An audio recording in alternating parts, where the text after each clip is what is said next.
Did I just record this entire album review without realizing that I didn't have my sound turned on?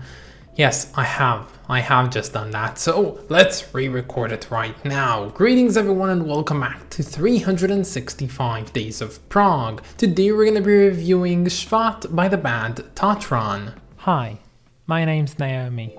I'm an avid progressive rock fan, but I'm a long ways from knowing all the prog albums out there. But this year, I'm gonna give it a try. This is 365 Days of Prog.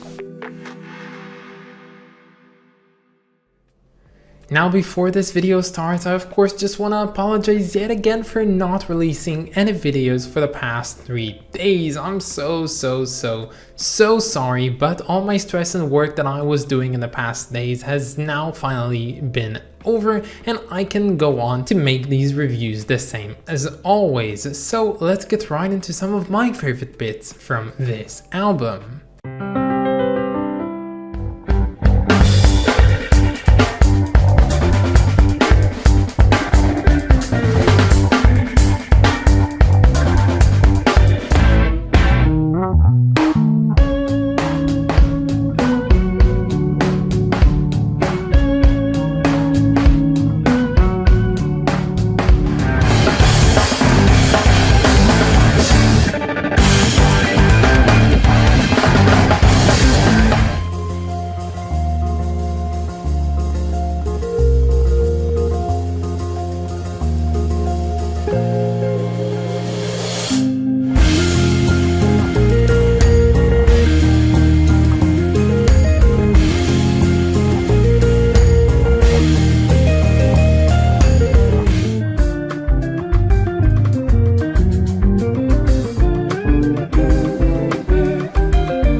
So here we are getting into yet another Israeli prog band. Now I've explained this in the past, but I'll say it again quickly. The reason we see a bigger amount than usual of Israeli progressive rock albums on this list is because most of the recommendations came from actual Israeli people. And if you remember, recently we reviewed albums such as Cotton Candy and 14 Octaves, both being 70s prog albums from Israel, but in all honesty you really can't call them actual progressive rock, but you can mostly call them jazz rock fusion, because you see, progressive rock as a thing never really gained real mainstream attention in Israel, but jazz rock fusion was always something welcome. And while even this subgenre kind of saw its decline towards the 80s and the 90s in Israel, it did come back a bit in the 2000s, and one of the bands that spearheaded this type of progressive rock definitely was TATRAN. Now TATRAN consists of 3 members making this very interesting jazz rock fusion trio, with the players being Ofir Binyaminov, Tamuz,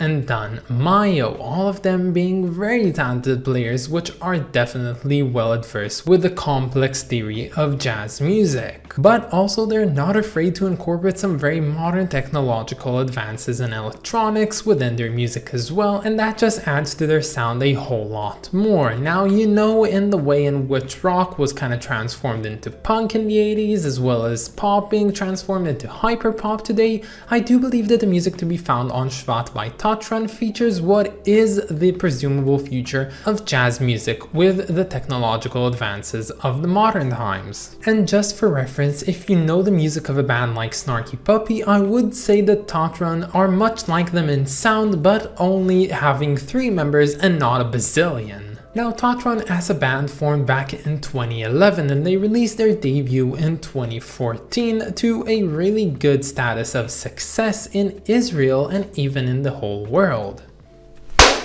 And these guys kept on being fairly active, releasing yet another album in 2018 and then another one before COVID hit here in 2020, and also releasing 2 EPs in the same year as well. And while TATRAN were basically able to break some of that glass ceiling and actually put in jazz fusion into the mainstream media, I do believe that they are very much overlooked when it comes to the prog head community, and I really don't get why, because these guys feature something that is just so good. This album by theirs, it's an instrumental. You don't have any vocals to like or not like, there's not a lot of meaning behind it, it's just really good and well composed music. And everything on here is played miraculously, and it's also very tight, which is, I know, something that a lot of people really like. It's actually so tight that I would even shamelessly compare them to bands like Mahavishnu Orchestra and even Nucleus. Now, for my personal subjective opinion of this album, I do believe that it starts off a bit weaker than what I'd like it to, and the first 4 tracks on here, despite also being short as well,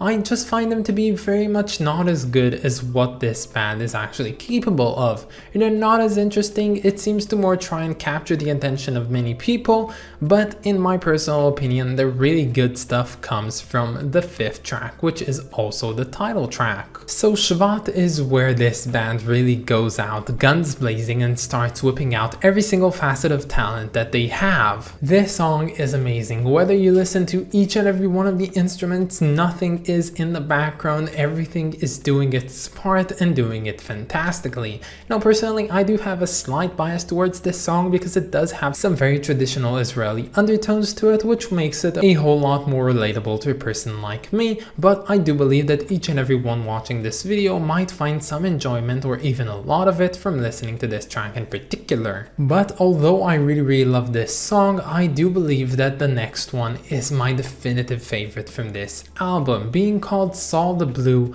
this one is just terrific. It takes everything that the title track has laid down and expands upon it in the best of manners ever. And I do believe that the thought-provoking term here has to be craftsmanship, because the way that this song and this entire album is crafted is just amazing. When I listen to Saul the Blue, I usually try and focus on one aspect of it, whether it be some one compositional aspect or one instrument or one whatever.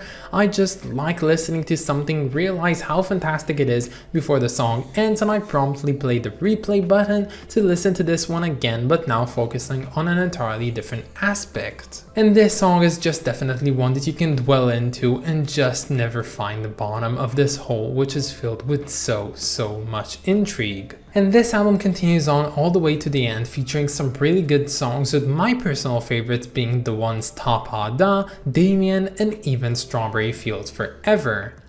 Yes, you've heard me right, it's called Strawberry Fields Forever because this band not only decided to create their own compositions, but they've also done this very unique, unlike anything I've ever heard, cover for the Beatles' well-renowned song. And honestly, in all seriousness, I've never heard a better cover for any Beatles song ever. This song is so good, whether you know the original or don't know the original. It is actually so good that it was able to, as I said, break this glass ceiling and enter the constant rotation of the #1 leading radio station in Israel, which is just amazing because I don't actually know when the last time any jazz rock fusion group got into that rotation. And I personally remember myself listening to this one around like 2014-2015 when it came out and loving it to bits, but never really thinking about going ahead and listening to the entire album up until now. So yeah, this is Shvat by TATRAN, an album that completely blew me away for its amazingness and the fact that only 3 people are responsible for the compositions and whatever you hear when listening to this amazing album that has so many levels to it that it's just mind-blowing. And I know that TATRAN aren't considered to having very well-renowned players in them, but I have to say that if I had to call this band anything, I would say definitively that these guys are definitely a power trio. Now, for anyone who watches this point in the video right now and you don't usually go and listen to whatever whatever I review, it's fine, you don't have to do that, but in this case I'd highly urge you to go ahead and listen to the cover for Strawberry Fields Forever,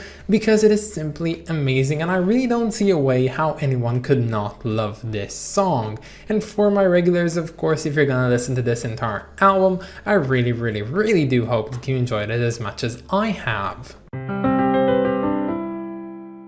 So back when I reviewed Cultivators, Brandom and Stigar, I talked about its cover and said how much I love these very, simplistic covers, hand-drawn pencil covers, which look just amazing. And while today's cover doesn't look exactly like it, and they are quite different from one another in that aspect, I do believe that they have the same aesthetic and same intrinsic beauty to them, which makes me love them both so much. The composition on this one is amazing. It is balanced, it doesn't have a lot of things going on, it is very understandable despite having a very simplistic outline to it, and it's just a great cover. And of course you have the titles in the middle being Shvat, which is the name of this album, and TATRAN, which is the name of the band.